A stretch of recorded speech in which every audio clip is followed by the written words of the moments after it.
You're listening to EdTech Heroes, a podcast that looks at how teachers in today's classrooms can use technology to improve student learning. In each episode, a hero in the world of education will share their story and discuss how innovation can influence the minds of the next generation. Let's jump in. Hey y'all, and welcome to EdTech Heroes. I'm your host, Nef, and today's guest is Melissa Fierro. Melissa is a technology integration specialist at Kankakee School District in Illinois, who has also served as science department chair and math teacher at the same district. Melissa, welcome to EdTech Heroes. Hi, good to be here. It's incredibly nice to have you on the show. So my first question is, how did you end up being both the science department chair and a math teacher? Were you teaching both? Like, what happened there? Not at the same time. Earlier in my career, I did teach both. So when I first started teaching, I taught math and science at the same time. So I taught 6th, 7th, and 8th grade math and science in the first building that I taught in. And then I moved to a slightly larger district where I taught 6th, 7th, and 8th grade science. And then I got to teach social studies for a couple of years in there somewhere. And then when I moved to Kankakee, I was a math teacher there for 4 years. But I have a master's degree in earth science from Mississippi State University. And that's where my love is teaching. I love teaching science to kids. Like, it's a lot of fun for me. And so when I got the opportunity to move to the science department, I went, and they made me the science department chair because in prior districts, I was always the department chair in my other district. So I was either the only science department person, which automatically makes you department chair when you're the only one in the department. Like, Department of One, here we go. And then when I moved to another district where there were 3 science teachers, but I was the teacher with the most seniority. Even though I'd only been there a year, all of us got hired at the same time, and the other 2 teachers were fresh out of college. Got it. And so I had more experience. And so I was department chair there. And then when I moved to Kankakee, it was just a natural fit with my leadership skills and that, in fact, that nobody else wanted. So they're like, tag, you're it. But I enjoyed it. It was a lot of fun, helping to direct curriculum and making sure we had the supplies and teachers had everything that they needed. So certainly. Perhaps they didn't want it because they knew that you would do such an incredible job. So they wanted to. That could be it too. It had to be. It had to be it. It had to be. I'm going with that. And I also, so the next generation science standards, I love them and I'm passionate about them. And so I think that makes a big difference too, is not only being passionate about your standards, but also understanding them and being able to help other people to understand them as well. So that was, I think, another big part of it. Absolutely. Yeah. So speaking of being passionate and helping people understand, I know in your life, you are a conference nerd. You've been to lots and lots of conferences, and and this episode is going to go live right around ISTE, which, for those of you who are not aware of ISTE, it is awesome. It's a huge party. Thousands of people come. It's called the International Society for Technology and Education, and there are always incredible things to learn. Melissa, I know that you're presenting this year. You're going to be attending. You're going to be hanging out in Vocabulary's booth. You got a lot going on around ISTE. So I want to start by saying, what makes ISTE so special? One of the things that makes ISTE so incredible is that there's tens of thousands of people who converge onto one city for 4, 5, 6 days once a year, and we take over. And so my first ISTE was in 2017 in San Antonio. And everywhere you looked were ISTE people. And so it was my first experience being around other people, for lack of a better term, like me, who are passionate about technology and digital education and getting not just devices in students' hands, but good education and great practices into teachers' hands. And so ISTE is all about that. And so I went to San Antonio and then Chicago in 2018, Philadelphia, we took over Philly. Like, it was crazy. Like, all the people in Philly, like, there were so many of us everywhere you look. Like, you couldn't look somewhere without seeing somebody like wearing an ISTE t-shirt or their ISTE lanyard or hearing their ISTE badge. Like, and then we missed the last 2 years because of COVID. And so we went live. Like, and when I say live, we went online, and it was good. Like, to be able to digitally connect with those same people and be able to connect with your friends that sometimes I only see at national conferences, and ISTE's an international conference. So we have people coming to the conference from literally all over the globe. There'll be people from Australia, Europe, South America coming in for this conference, and we're taking over New Orleans this time. So I'm super excited about it. I'm not like, this is the first time I'm not presenting like in the conference itself. So I'll be presenting in the vocabulary booth because when I'm passionate about things, like I'm like uber passionate. Like I like go overboard a little bit sometimes. So, and no vocabulary and Nearpod are two of those products that I am uber passionate about. And so when they asked me if I wanted to come and talk in their booth about a couple of things I'm passionate about, I 100% signed on for that. Yeah. So That's awesome. And that's the really cool thing about ISTE, I think. Since there are just so many people, there are so many opportunities for the learning. You've got the traditional sessions, which are awesome. You've got all types of sessions that you can go through in the exhibit hall. Lots of companies and folks also host these like sort of after hours or before hours sessions.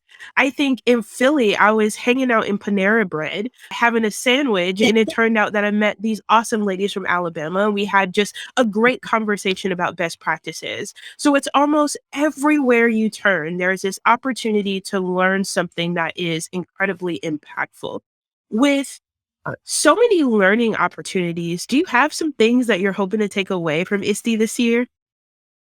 things I'm looking for are, and so because I've been a tech coach now, I'm finishing out my 6th year. So as a technology education specialist, I'm a tech coach. So I help my teachers and my administrators utilize technology in their classrooms to the best of their ability.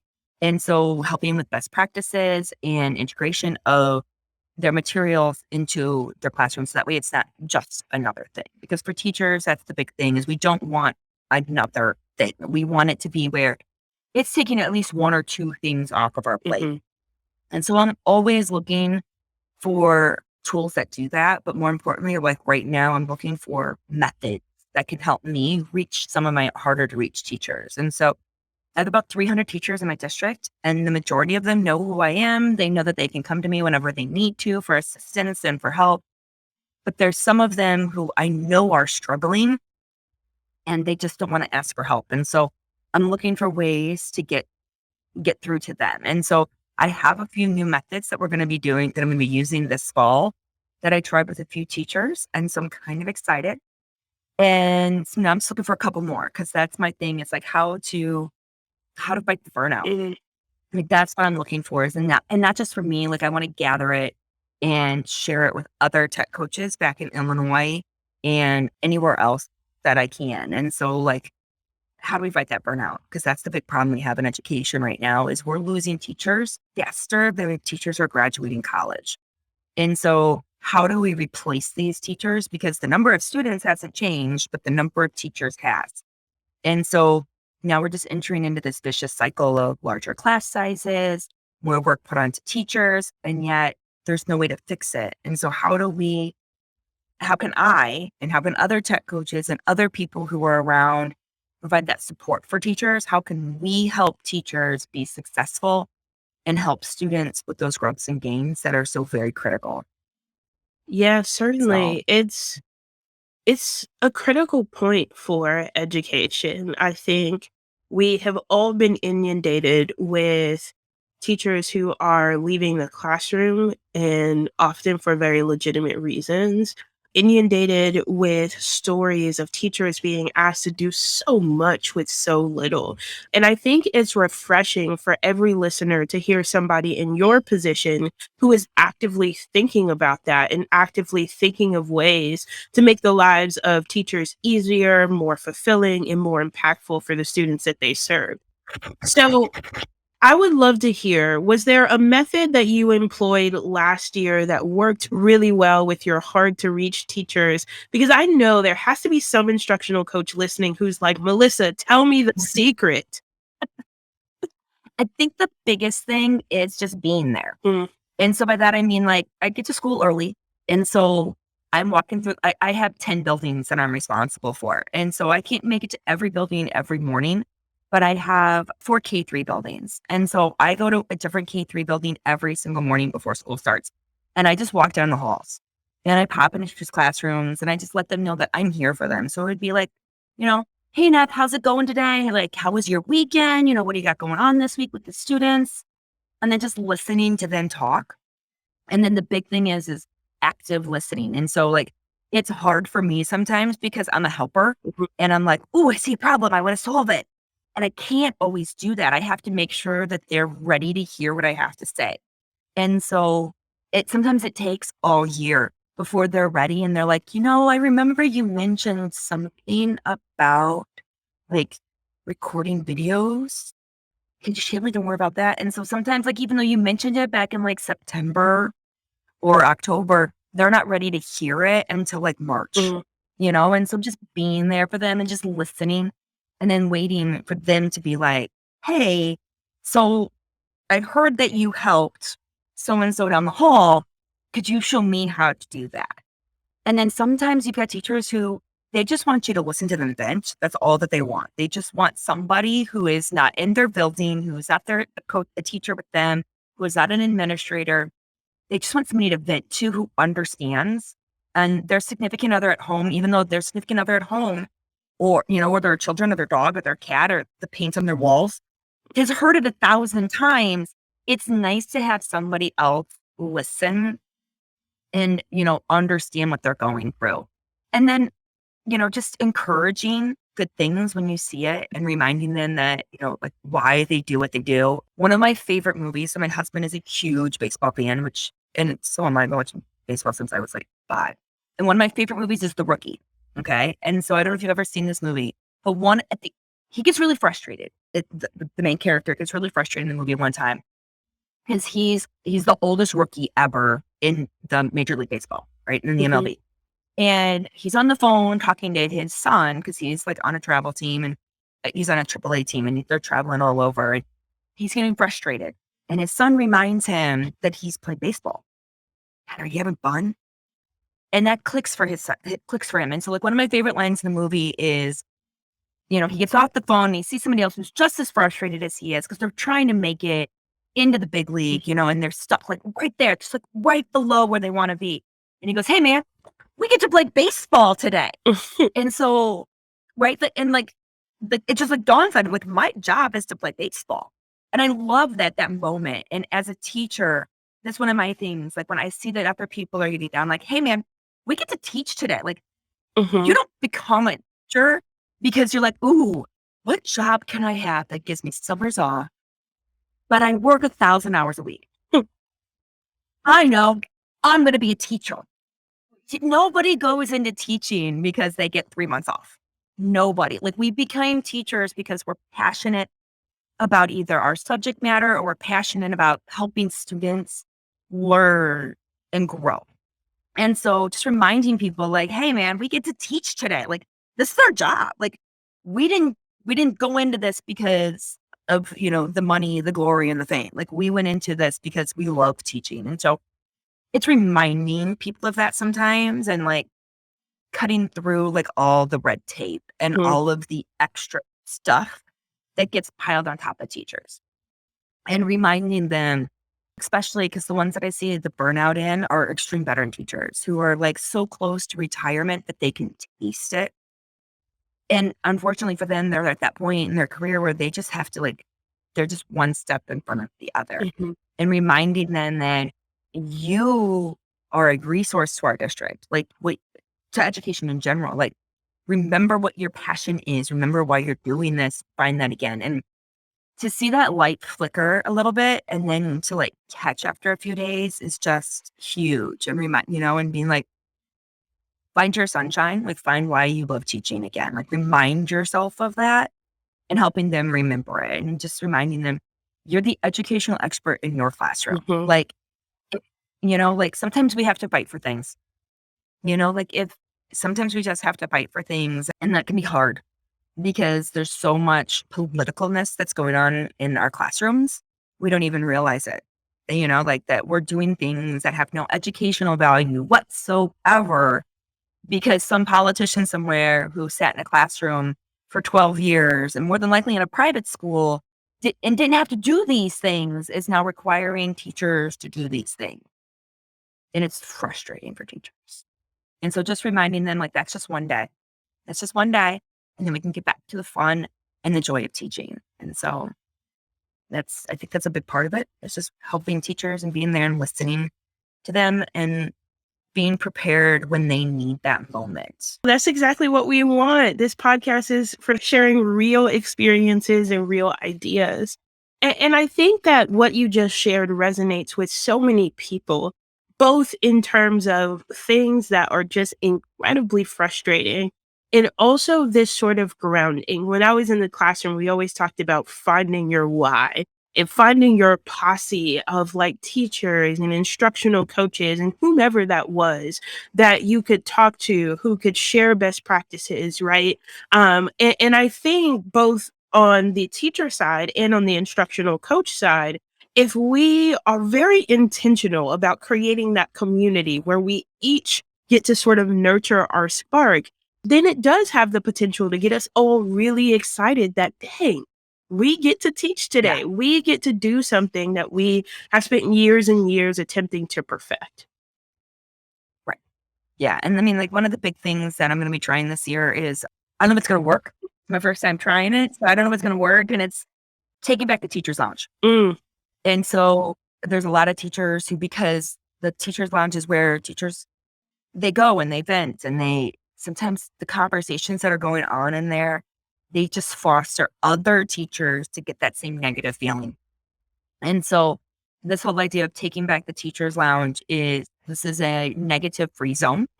Like, venting does not happen in here. In here is where we share good things. This is where we find our sunshine. This is where we come in recharged. Like, ISTE for me is where I go and recharge. We were talking about the conference. And so I'm around a bunch of people that are just like me, who have the same passion that I do, who have the same love for education and technology and education that I have. And so going down to ISTE, nobody's down there venting. Like, if you see people venting, it's like in small spurts. Like, they're just like little, right? Like little solar flares that pop up every now and then. For the most part, the entire conference is an uber positive environment where everybody's just super excited about like what they just finished doing and what's coming next year, like ready.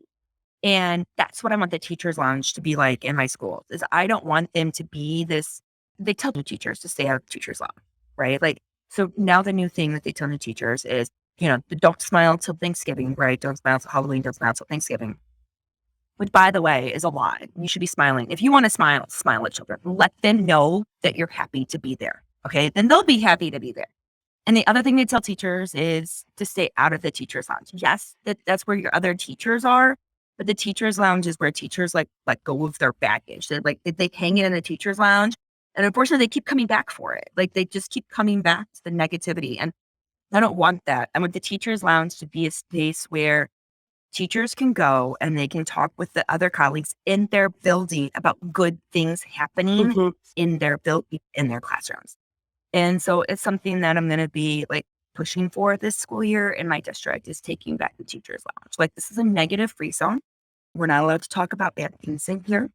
If you need support and stuff like that, we'll go back, we'll go somewhere else. But right here, right now, we're talking about good things happening in our classrooms. We're talking about good things happening in our lives, and so, because I think that's part of it, is like, I know I've walked into teachers' lounges, even as a classroom teacher, and like, I was having a great day. I actually distinctly remember the last time I walked into the teacher's lounge and when my school years as a teacher, because I was in a great mood. I was like bouncing. I bounced. Okay, I'm like a Pomeranian. I bounce when I walk. Right? And so I was like all bouncy, and and I walk in the teacher's lounge, and I'm just going in to make photocopies. It's my plan period. It's not even my lunch time. And I'm going in to make photocopies, and there's a group of teachers in there, and they are just, woof. They took all my energy. Like, and it was just, they weren't even talking to me. And I was just like, I remember walking out of there and I was like, huh. And I was only in there long enough to make photocopies. You know what I mean? Like, I wasn't even in there that long. And it just reminded me of like, no, it wasn't a healthy place to be in. Teachers need to have a safe space in the building besides their classroom. And so taking back the teacher's lounge, I think is going to be like, I think I'm going to try and get that hashtag trending in August on Twitter. Taking back the teacher's lounge. Well, good luck with that. Oh, I have a new goal. We're setting lofty goals here on this podcast. Yes. Lofty goals. I think what's so interesting about that sentiment is that we want spaces where folks can share best practices, where folks can talk about what's working, they can talk about new strategies, all of that. And I know that especially with conferences, you leave so rejuvenated, right? You're like, I've got books and sketch notes and just documents all over my computer of things that I want to try. And you're in this space that's just like, hey, I need to tell someone about all of these awesome things that I learned. So can you talk to us a little bit about that for folks who might be listening to this, preparing to go to ISTE, and they too want to impart some positivity next school year? How do they take all of these positive learnings from conferences and from the summer and share those with their colleagues in the new school year? So little bits. Okay. So like if you come like little things, like you cannot come with the fire hose, right? Like that's the thing. It's like ISTE's not a fire hose, right? It's the ocean, right? Like, and it's like you just like you're in it, right? And you're getting all of it, and you're just soaking it all in. By the time you leave, like you smell like the ocean, like that kind of thing. And the first thing that you want to do is you want to like share everything with everybody, and so you can't fire hose it. Like that's the big thing. Like you can't give them everything all at once. It's got to be like these little trickles of information.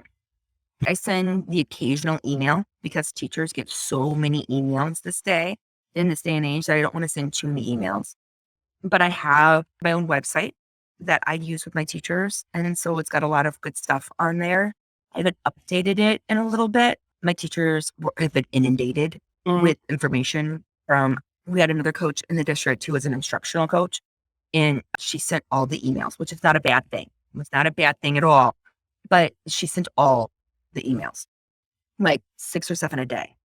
And so that's what I mean by fire hose. It's like it was just too much information, and the teachers went on information overload, and they couldn't get information from anywhere else. Like all of their information receptors were clogged. And so we had a detox year this year where I sent few of emails as physically possible to my teachers. And so then when I did send emails, because we got a couple of new products near the end of the school year, because I like to try new stuff at the end of the year. And so we got 2 new products at the end of the school year this year. And when I sent out information about them, the teachers were ready to hear it. They were able to hear it. And because I hadn't sent that many emails, I also like, just like I said, popping in and talking to teachers about stuff and like dropping off the bits of information when it's needed instead of, and so, when I first started going to conferences, when I first started going to ISTE, I use a product called OneTab. It's an extension at the top. And so I would have all of my session, because when you go at a session at ISTE, if you've never been, you could go in there and they could have you open like 15 tabs. Like, okay, I want you to look at this and this and this and this and this. And you got all these tabs open and you're like, oh my goodness gracious. And like you're trying to keep track of it all. And so I use an extension called OneTab. And so I would basically, I'm making tab groups before Chrome had groups. What's nice about OneTab though, is it stores it for you as a group of tabs, and you can even name them. And you can then share those links as a website. And so what I've done is I will, like if I go to a session, so for example, like reading centers in the classroom, like how to use technology in your reading centers. And so they'll show a bunch of different things. And so I would have then grouped all of those together. And then I would share that list of links along with a synopsis and a rundown of it to my higher teachers. So like my teachers they're ready for that information. And so then it would be like, hey, so we're going to try this together. Like, let me know what you think. And so then I would share all those resources and my notes from that session with those teachers. And then once they've got it down and are feeling pretty good and solid about it, and we're starting to see results from in their classroom, is when I would then go to that next group of teachers. So the teachers who are like ready to try new things, but they're leery. Like I don't want to use the word scared. They're leery.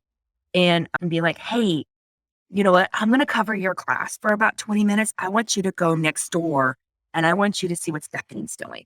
And they'd be like, oh, okay. And I'm like, yeah, I got this. What are you doing? Yeah, awesome. I got you. Go, go, go. And send them to go see what Stephanie's doing with her reading centers. And so when they come back, like, is that something you'd be interested in trying? And they'll either tell me, yeah, let's do it, or not right now. Come see me in. And they'll tell me like a couple weeks down the road because like they're doing something right now, like they're working on a project.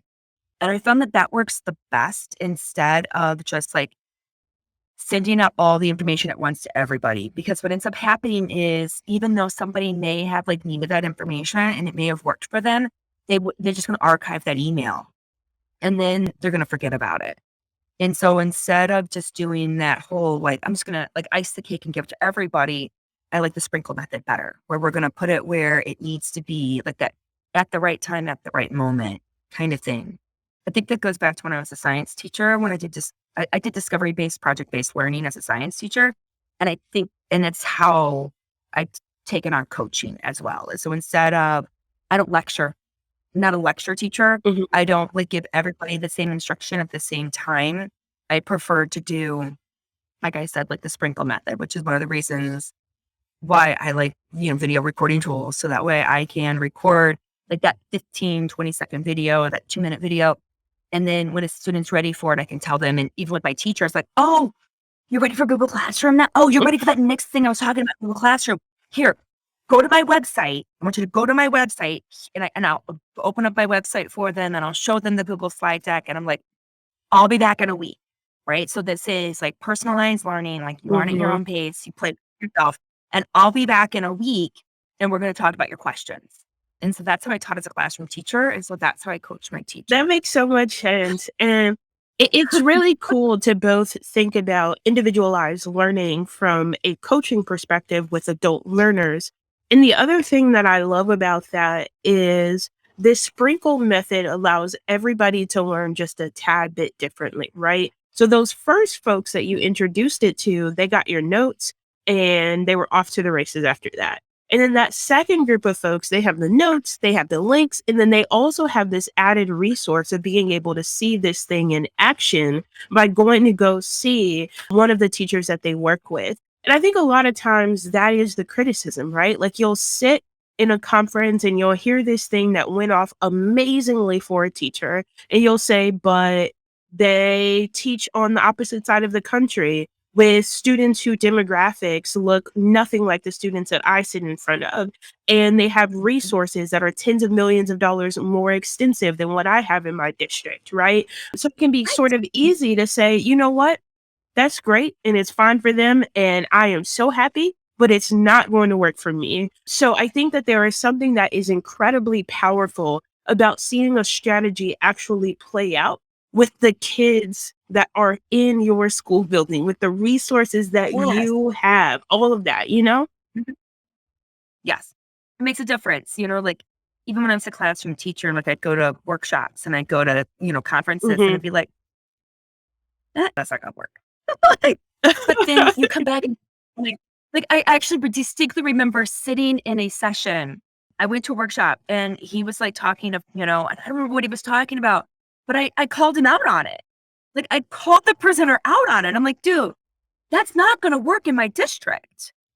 And I'm there with like 20 other teachers from my district and they're all looking at me like, she said it. Like, oh my God, she said it. And I'm like, I get where you're coming from. I go, I've looked up the demographics of where you teach, like of where you're from. Like I've worked where you work. That 100% is going to fly where you're at. He's like, well, you got to set the high expectations. I go, my expectations are high. Like my students know what's expected of them. And I go, but I'm telling you right now that right there is not going to work with my students in my classroom today. And he's like, well, let's talk about it at break. Okay. And he actually did come over at the break and talk to us. And he was like, and I remember him like working through it with us because he was right. I was right and he was right. Like what he was wanting to do was not going, the way that he did it was not going to work in our district, but he helped us to see another way to do the same thing, but in a way that would reach our students. And so that's like my big thing. It's like just reminding people all the time that what works in certain districts is not going to work in other districts. And I don't know how many times I've given presenters and other people like just the quick little reminder of, have you read Ruby Payne lately? You might want to get your Ruby Payne book out. And so it's just one of those things. It's like, I've always worked in Title I districts and I love where I work. And it is fulfilling in so many ways for me, and making sure that my teachers know that what we do in our district works in our district. And if you've come from somewhere else and it worked there, that's great. Let's make it work here. Like, let's take what you learned. Let's take what you learned at a conference, what you learned when you came from somewhere else, and let's make it work here, because our students deserve the very best. They deserve the very best teachers. They deserve the very best materials. They deserve the very best instruction. And they deserve the very best every single day from every person that they meet. And we're going to make that happen. I think that that's an important call out, right? That it's like, we can remix strategies and remix ideas in order to make it work, right? So it's like, you hear the idea and then you let that meet what you know about your students and what you know about your context. And you say, okay, that seems like a really good instructional strategy. How do I change it just a little bit so that it meets the students that I work with? So I also heard you talk about video. And I mean, folks know we love to talk about video here. And you talked about it from the perspective of working with your teachers, from doing it in your classroom. And I'm kind of curious to know, what was your journey like with video? Like, when did you first say, this is something I can use in my classroom? And where are you at now in terms of your usage of video? So my husband has some health issues. And so I missed a lot of school as a classroom teacher. I missed 3 weeks in a row, like a few years back. And I missed a week before that as well. So I ended up missing like 4 weeks of school at the very beginning, like the critical moments of the school year. And the first time I left, so the first week that I was gone, I left Google slideshows, and the students, they didn't know me well enough yet, right? And so it went over like a lead balloon. It was not well received by the children. And so it was a month or two later that I left for the 3-week time frame, and I recorded videos for them. And so basically what it was is, my guest teacher, when she stepped up to my, my smartboard, she would press play for every class. And I'm like, just press play. That's all you have to do is press play. And so she did. And it was a video of me explaining to students what they were doing that day, and it was like literally something as simple as, hey guys, this is day 1 of 15. Like, I'm going to be gone for 15 days. This is day 1. And so I need you to be on your best behavior for our guest teacher today. Here's what you're going to be doing. You've got this much time to do your fell work. Then you're going to do this and this and this and this. And so it was just my face, my voice, my mannerisms, explaining to students what their daily agenda was. And so that was the first time that I did that. And then from there, it was just getting a little bit more in depth with the videos for the students. And so it gave me some instruction, like short instruction, because even in a classroom setting with the like that type of video where it was basically me just, because like I said, I don't lecture. I've never been the teacher that lectures. And so they would be like short little videos about the rock cycle, like, talking about sedimentary rock and talking about igneous rock and stuff like that. And then, because I was gone like for 3 weeks, so I missed an entire unit of instruction is what I missed. And so recording those videos for the kids while I was gone, and they watched them on the smartboard, because we weren't one-to-one. The students had no student technology at the time. And so that's how it started with the video in the classroom. From there, as we started getting that, we ended up first in my district with Chromebook cart. And I checked that bad boy out constantly, because I'm like, anyone else is using this? I said, just sit in the library. No. So I brought it down. I was an early adopter of Google Classroom. I've been using Google Classroom since before Google Classroom had the co-teacher button. Okay. Like, I asked for the co-teacher option, and then they let me know that I could beta test it. Okay. Like, that's how long I've been using Google Classroom. Like, it didn't look anything like what it looks like now. Okay. Let me tell you that. And so I started using Google Classroom with the student and would make videos for them. And so then my students who were out for, because they had a sick day or they got put into an alternative placement temporarily for whatever reasons, I would make, again, those short videos, but now they were for students to watch. And flipped learning was just like, I mean, it'd been around, but we were just starting to hear more about it, like mainstream educational type settings.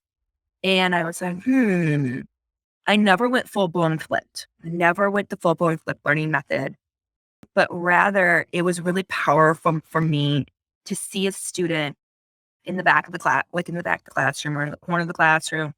Like, he's the cool kid, right? So he's always got his headphones on, right?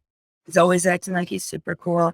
And I walk up one time because he's like, he's all stretched out and he looks like he's not, like, if you just looked at him, you would think that he was probably listening to music, right? That he's not working it at all. And I walk over and I just take one of his earbuds, right? I just take it out of his ear and I put it up to mine. And the first time I did it, he was watching a video behind the scenes. He was listening to me explain something again. I'm like, you supposed to be watch this video, dude. And he's like, I don't know, like 5 or 6 times. Like, he's looking at me and Fierro, like, I'm a slow learner. Like, I'm a slow learner. Like, I got an IEP. And I'm like, I know. Like, they tell me these things, baby. They tell me these things. And so, like, he just puts it back in his ear.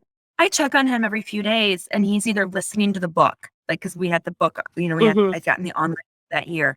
And so he's listening to the computer read the book to him, or he's listening to my videos repeatedly. But like I said, if you were just to look at him, you would think that he was just sitting back there being all chill and not doing anything, where instead he now had the resources that he needed to be able to be successful in the classroom. And that for me was huge. And so it was one of those where I had zero problems creating videos for students, like, after that. Because at first I was like, man, this is a lot of work. Like, in here and like, because you have to be succinct, right? And so, like, straight to the point, like, no preamble, like, no build up. Like, your videos, when you're making videos for students, need to be like quick and short. And that can be hard. Like, I don't know if y'all noticed, but I talk a lot. I ramble. And so, like, cutting that down and getting it to be just what it needed to be for the students was hard for me to learn how to do. But it was worth it. It was worth every single second, every single minute I spent recording those videos and making sure that my students knew. And that was one of the big things that really hit for me. That was like a big click for me, was when one day I found a video on YouTube that was perfect. It was like, it was perfect. I'm like, this is it. Like, holy grail of all videos, right? And so I shared the link to my students and I'm like, they were funny. They had good graphics. Like, I thought the kids were going to love this video. They hate it. And I'm like, that's a good video. And they were like, and this is when it clicked for me, is when one of the kids goes, Miss Fierro, you don't love us anymore? Wait, what? Like, and I thought they were being facetious, like being a little, just being a 14-year-old kid. And I'm like, what are you talking about? Like, well, you've been sharing this YouTube, like, because I showed I think I might have shared like 2 or 3 of them from that same channel because they were all really, really good videos. And the kid's like, you're not videos anymore, Miss Fierro. Like, you're showing us other people's videos. Like, we like your videos. You don't love us anymore? I had to think on that one for a minute. Like, I was just like, I was flabbergasted. And I'm like, so then I started asking more students and like, do you guys like those videos? I'm like, well, we like your videos better. Really? Like, mine are just me sitting in my classroom. I'm like, there's no graphics, like there's no music. It's just Mrs. Fierro talking. And they're like, yeah, but it's Mrs. Fierro talking.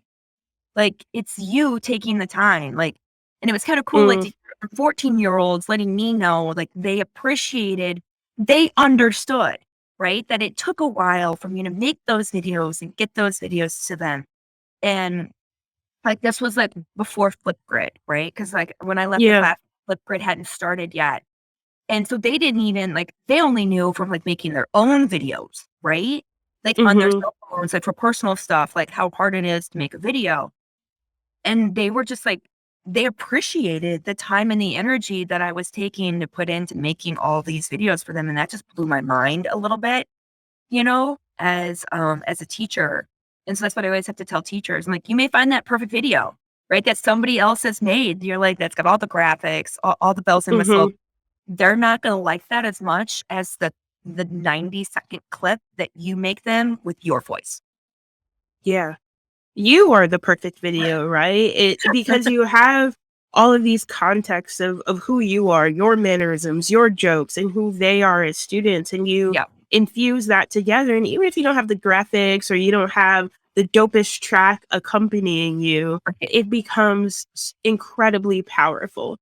So, Melissa, you have dropped so much gold in the time that we have been talking, but I do have one thing that I want to do before we wrap up our discussion. Every time here, we ask all of our heroes to share some tips or advice from teachers. And I know that you have been a long time Screencastify users. So I'm curious, what is your one favorite trick to share with folks if they want to create this personalized video that their students are going to love? One tip, personalized video. Just one. Just one. Just one. We like to make it a little hard. It is hard. Be yourself. You're making the videos for your students. Just be yourself. Don't hide who you are from your students. And so, like, if you're having a bad hair day, you're having a bad hair day. If you woke up late and you forgot your coffee and you forgot to put your makeup on, like, but you've got to get that video done, just get it done and be yourself and don't be afraid to be yourself. I think that's the other big one. Like, I had a teacher who was afraid to make videos. And this is the funny part, is he was afraid because he thought the students could take a still shot of him, like a screenshot, and make fun of him with it. And I had to tell him, I'm like, they're going to make fun of you no matter what. And so, like, they're going to, no matter what you do, like, because they're students, they're children. If they're going to make fun of you, they're going to make fun of you no matter what you do. And he's I don't want to give him any more ammunition. I'm like, you can't think that way. Like, so just be yourself and don't be afraid to be yourself. So don't be afraid. So be yourself. I love that tip. And you're so right. Like, kids are going to be kids, right? So Yes. if they're going to make fun of you, they are going to do it because they took a mental image of you up at the board. So yeah, be yourself. And I think that you have told this amazing story in which being yourself led to this really authentic connection between you and your students, right? Yeah. Because if they are saying you don't love me anymore, implies that they felt that love in those original videos, which is awesome, right? We know that kids learn better when there is a connection. And if we can do that to impart that connection, that's awesome. Yeah. And that's the thing, is like, it takes time. Like, I'm not gonna lie. Like, it's not gonna be, but sometimes, and that's why I started making my own videos in the first place, is because I was searching YouTube, searching TeacherTube. Is that even still a thing? I have no idea.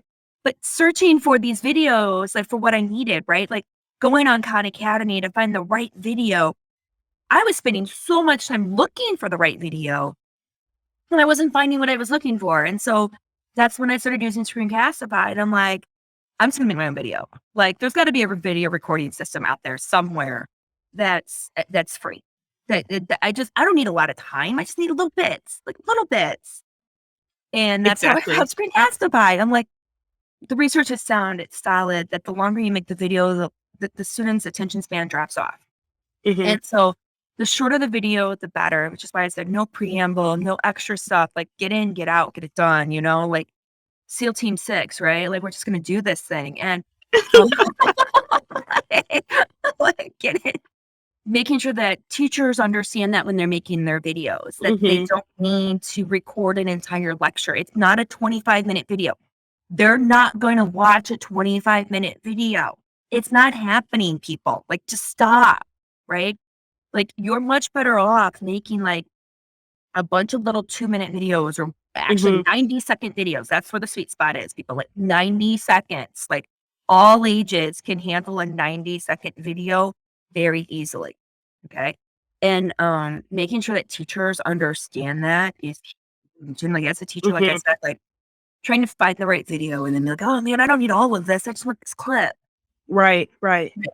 And so I just started making my own because it actually ended up ultimately saving me time And the kids Yeah. love it, they like it when I make funny voices. They like make it when I make funny faces. And then, talking the way in my mannerisms and with my verbiage, they know that they understand. And so the students have that, they can watch it. And then, and if they didn't understand what I was saying, they can either email me for help, or now I've still left YouTube available for them. So they can go out to YouTube and they can search key terms. They can go to vocabulary and see if there's a music video out there that can help them use it, because we have vocabulary. It is a paid program, but I love it to death. And then they can go to they can go wherever they need to go. Like, they can pull out other tools in their toolbox. And so this one little video that I've taken the time to make for them, or the bunch of little videos I've taken, are just another tool in the student's toolbox. We always talk about the teacher's toolbox, right? We never talk about the student's toolbox and what tools can we put in there to help them after they've left us. Exactly. Yeah, you kind of backdoored me with more strategies there, but I'll take it.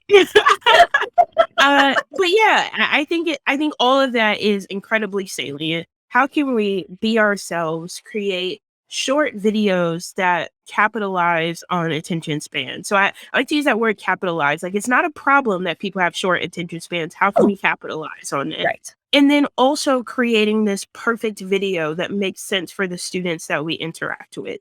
Melissa, thank you so much for being on the show, for telling us a little bit about how to get the most out of ISTE. I know we are all looking forward to New Orleans for the learning, for the food, for the drinks, or maybe that's just me. Oh, no. But I'm all over the world.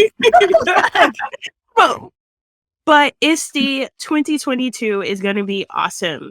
If you would like to connect with Melissa before ISTE, check her out. She is on Twitter at Mrs. Fierro's class for more great tips, and we'll throw that over in the show notes. As always, I am your host, Nef Dukes, and I'm looking forward to seeing each and every one of you next time.